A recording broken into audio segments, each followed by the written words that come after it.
River State has appealed to the Nigerian Armed Forces to redouble efforts in deployment of more personnel and logistics. Good evening and thank you for joining us tonight. I am Achibon Brasi. On our trending news, Governor Basil II of Cross River State has appealed to the Nigerian Armed Forces to redouble efforts in deployment of more personnel and logistics to land and water boundaries and borders that are prone to criminalities, while hailing immense contributions of the military to national security.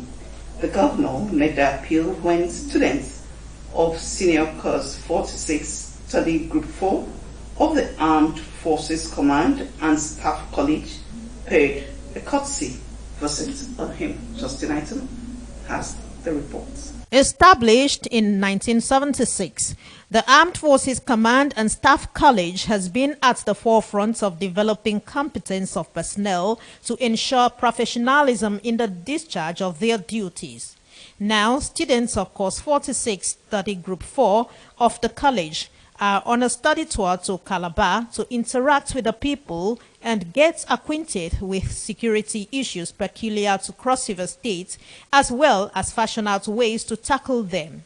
The Director, Department of Joint Studies, Armed Forces Command and Staff College, Brigadier General Nicholas Rume, led the team to Government House. Each year, college looks at contemporary security issues and then tries to study them.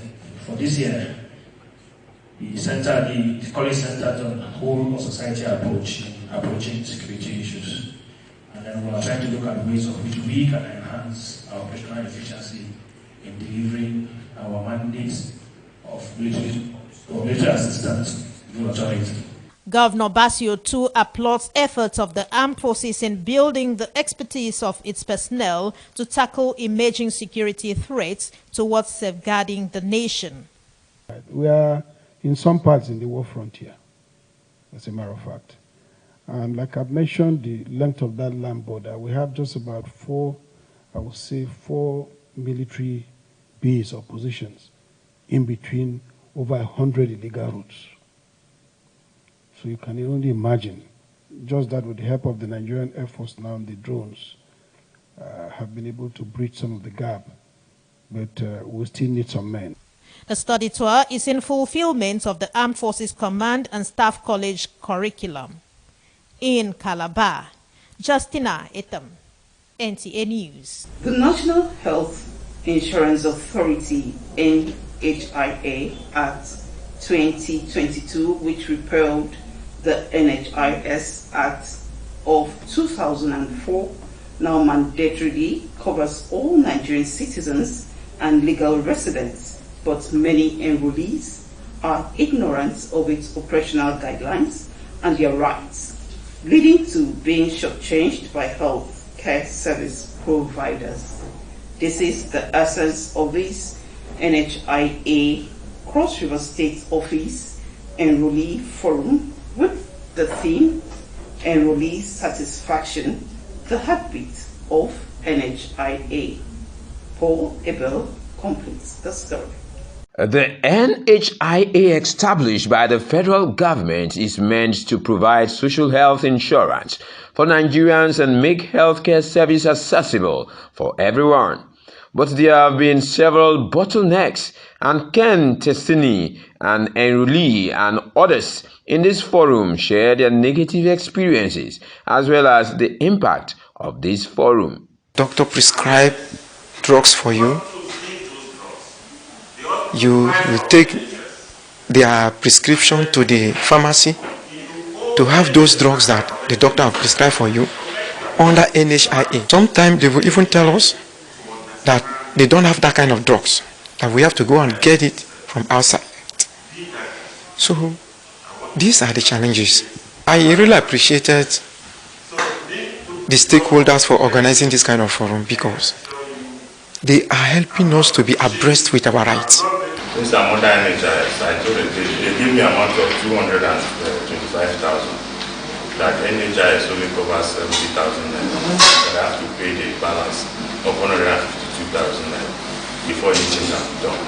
In the thrust of the day, Dr. Victor Amago, in his presentation titled National Health Insurance Authority and its Business Process, highlights the reasons for the new National Health Insurance Authority, objectives, core values, enrollment requirements, standard benefits packages, exclusions, responsibilities of health care facilities, rights of enrollee, among others. Every stakeholder present will put their hands on them to make sure that our enrollees have the best, so that enrollee satisfaction actually is a key to drive us towards our desired goal of achieving a universal health coverage from 2030. The mind behind this enrollee forum and other critical stakeholders speak.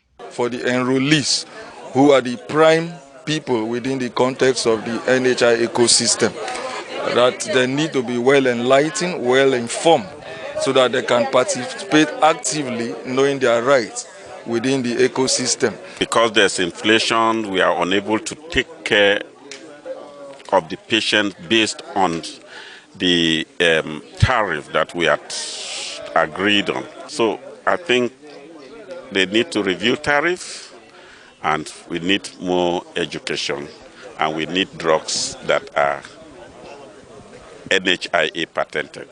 I'm very thankful to God that the NHIA is keeping the pace, sticking to the guidelines, and ensuring that enrollee satisfaction is sacrosanct and cardinal in the scale of preference. We're wrapping up the year, so the enrollee needs to go home at the end of the year, sleep with the knowledge that I know that I'm supposed to pay for 10% drugs. The thing is just for the enrollees to be abreast with the operational guidelines and be enlightened of their rights. And the only way to do that is for them to join the association. The National Health Insurance Authority has promised to hold such fora consistently for the satisfaction of the enrollee. In Calabar, Paul Abel, NTA News. And that's our trending news for tonight. For more reports, do join us on Star Time, channel 103. Good evening.